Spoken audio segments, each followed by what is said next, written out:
ایک حدیث سن لیجیے، بس بات ہو جائے گی۔ میرے آقا نے شاہ فرمایا، بہت ضروری سن لیجیے، میرا ارشاد فرمایا وہ جو روزہ رکھنے کے بعد بےہودہ باتوں سے باز نہیں آ رہا ہے، اللہ کو اس کی کوئی حاجت نہیں ہے۔ غور کیجیے، روزہ ہے، جھوٹ بول رہے ہیں، چوری کر رہے ہیں، غیبت کر رہے ہیں، گالیاں دے رہے ہیں، تو کیا ہے؟ اللہ کو ایسے روزے کی حاجت نہیں ہے۔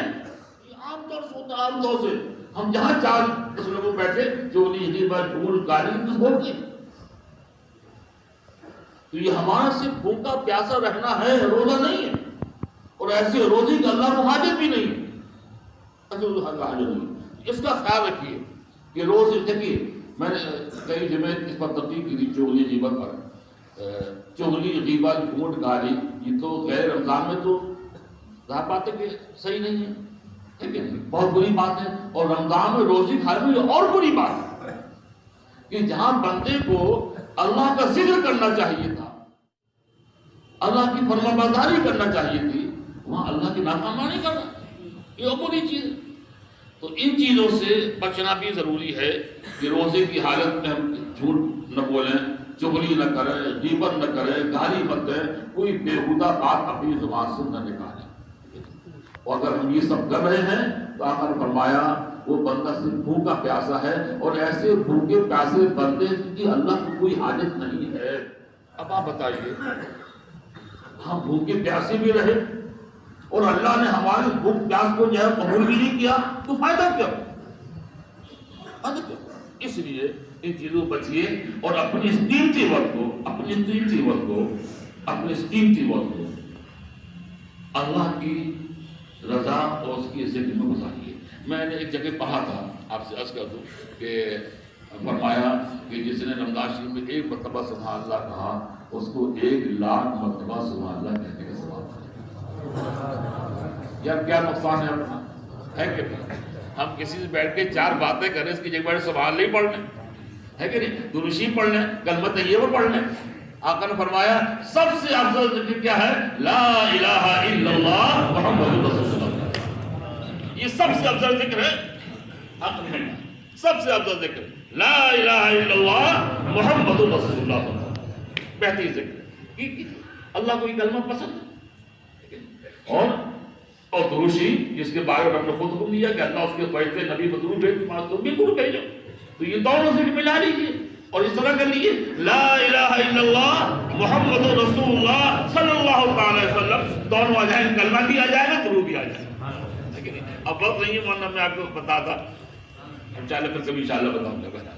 تو میرا عرض کرنے مقصد یہ ہے کہ وقت کو کم سے کم جو ہے ضائع کیجیے، باتیں ضائع، دنیا کی باتیں ضروری بھی ہوتی ہیں، ضرور کیجیے، مگر زیادہ وقت اس میں مت گزاریے۔ اور دکان پر بھی آکار بیٹھتے ہیں، چل پھر رہے تو چلتے پھرتے اگر جو ہے کلمہ طیبہ دوسری پڑھتے رہے تو ہمارا کیا جاتا ہے، ٹھیک ہے۔ اور میں نے کچھ تک میں عرض کیا تھا کہ اس مہینے میں کیا ہے، نفل کا ثواب فرض کے برابر، فرض کا 70 گنا، ٹھیک ہے۔ تو میں آپ کو یاد ہوگا میں نے بہت پہلے تحقیق کی تھی جمعے میں اور وضو کے تعلق سے بتایا تھا، شاید مجھے یاد آ رہا کہ ایسی حدیث میں نے سنائی تھی کہ سرکار نے فرمایا جس نے اپنے گھر کو وضو کیا، صحیح طور وضو کیا، پھر نماز کی مسجد کو چلا، تو اس کے ہر قدم کے بدلے 1 سال کی عبادت کا ثواب دیا جاتا ہے۔ میں نے کہا تھا، یاد ہے آپ کو، ہے کہ نہیں؟ اس دن میں جا رہا تھا تراویح پڑھنے کے لیے، تو ایسی بات نکل آئی تو یہ مجھے یاد آ گئی کہ میں نے یہ تو بہت اچھی چیز ہے یار، تو میں نے چھوٹے چھوٹے قدم کرنا شروع کر دیے، یہ سوچ کر کہ جب نفل کا ثواب فرض کے برابر، فرض کا 70 گنا ہو جاتا ہے، تو آپ سب جوڑو 1 قدم پر کتنے سال کے لیے کیے بھی جوڑیے یار، جوڑیے بیٹھ کر۔ آپ غور نہیں کرتے، ہم غور نہیں کرتے، قدم قدم پہ ثواب غور نہیں کرتے، بلکہ ہاں میں نے یہاں تک پڑھا، آقا نے فرمایا کہ ایک نیکی کا ثواب 10 گنا بلکہ 700 گنا تک ملتا ہے۔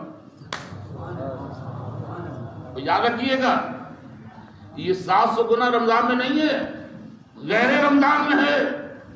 اب رمضان میں کیا حال ہوگا اللہ کی پتہ۔ ایمان والو پھر غور کرو، پھر غور کرو، سمجھو اس کی اہمیت۔ سمجھو اہمیت کو، بہت ضائع مت کرو. جہاں بیٹھو کچھ نہ کچھ پڑھتے رہو، چلتے پھرتے پڑھتے رہو، دکان بیٹھو پڑھتے رہو. کیا جا رہا ہوں مجھے آج بھی شکایت ہے آپ سے. عام طور سے ہوتا ہے اتنا اچھا وقت ملتا ہے کہ مسجد میں جب آ کر بیٹھتے ہیں تو بجائے باتیں کرنا کسی کے کریں، مگر آج بھی صاحب نہیں مانا. بیٹھ کے پھر بھی 4 لوگ بیٹھ کے باتیں کرنا، جواب میں دے تو باتیں بیٹھ کے کرتے. بھائی کیوں کر رہے باتیں بھائی؟ اور کسی کیوں کر رہے؟ ایک تو اپنی نیکیاں بھی ضائع کر رہے ہیں اور دوسرے باتیں میں گناہ بھی بول لے رہے ہیں. اسی ایمان والوں غور کرو میری باتوں پر. یہ رمضان شریف کی اہمیت کو سمجھو. اب بچا کیا ہے یار، 11 تو ہو گئے. یہ اشرا رحمت کا اشرا ایسے نکل گئے پتہ ہی چلا کہ کب 10 دن ہو گئے، اور ایک دن وہ آئے گا 30 ہو جائے گا پتہ ہی چلے گا. اس کی اہمیت کو سمجھو. جو وقت ہے بڑا اہم ہے. پروردگار عالم ہمیں بھی اور آپ سب کو اس ماہ مبارک کا حق ادا کرنے کا توفیق عطا. اس ماہ مبارک کا جو حق ہے وہ ادا کرنے کا توفیق عطا فرمائے. اور جتنی جو جیسی بھی بات